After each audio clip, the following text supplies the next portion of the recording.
What is consumer psychology? It's simple. It's about understanding the unconscious territory where people are making purchasing decisions.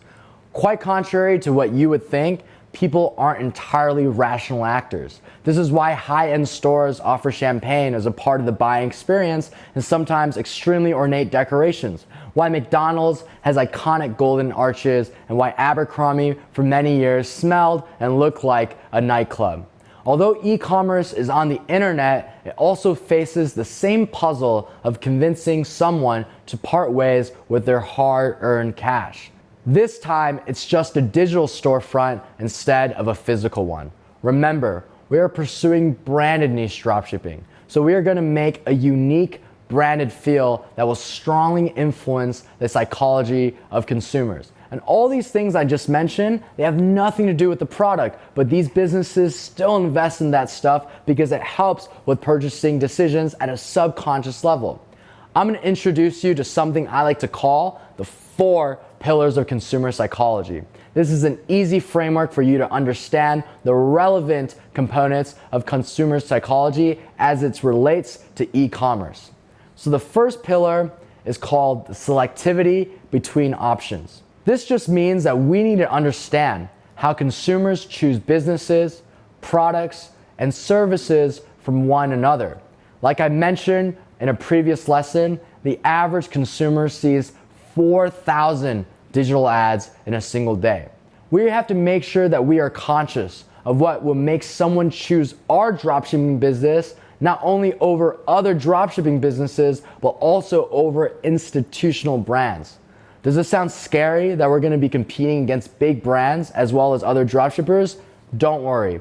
I'm teaching you a methodology that will make you win even against the biggest established brands in your niche.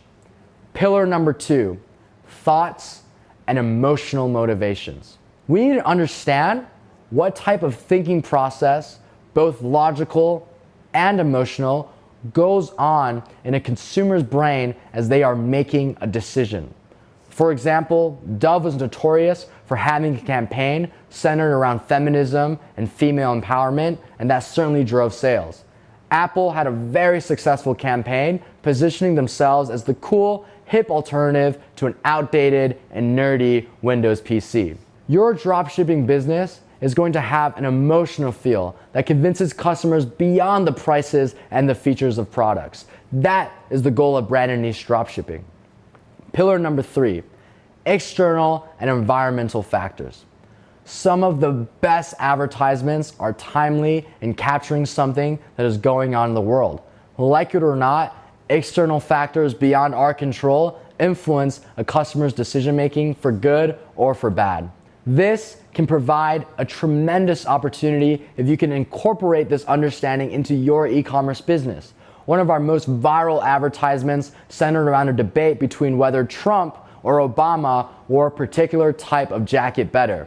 When Kylie Jenner posted on social media about blue blocking glasses, we responded by making a branded niche dropshipping store selling cheap blue blocking glasses and made a fair share of money. The opportunities are endless when you can grasp external factors. Pillar number 4, personal attributes. A person's experiences, demographics, etc. influences their purchasing, so being cognizant of this can help you skyrocket your conversion rate. We have a dropshipping brand that caters to southern, masculine, conservative men. So we frequently use advertisements and designs with guns, very attractive blondes in country environments, and aggressive messaging.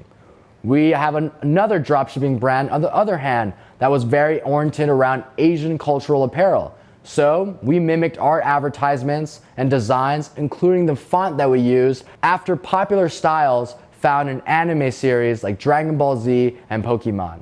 So you've picked a niche and you've sourced products for your business. Now, I want you to rewind this video and think about how these 4 pillars of a consumer psychology may influence your niche as we move forward throughout the course.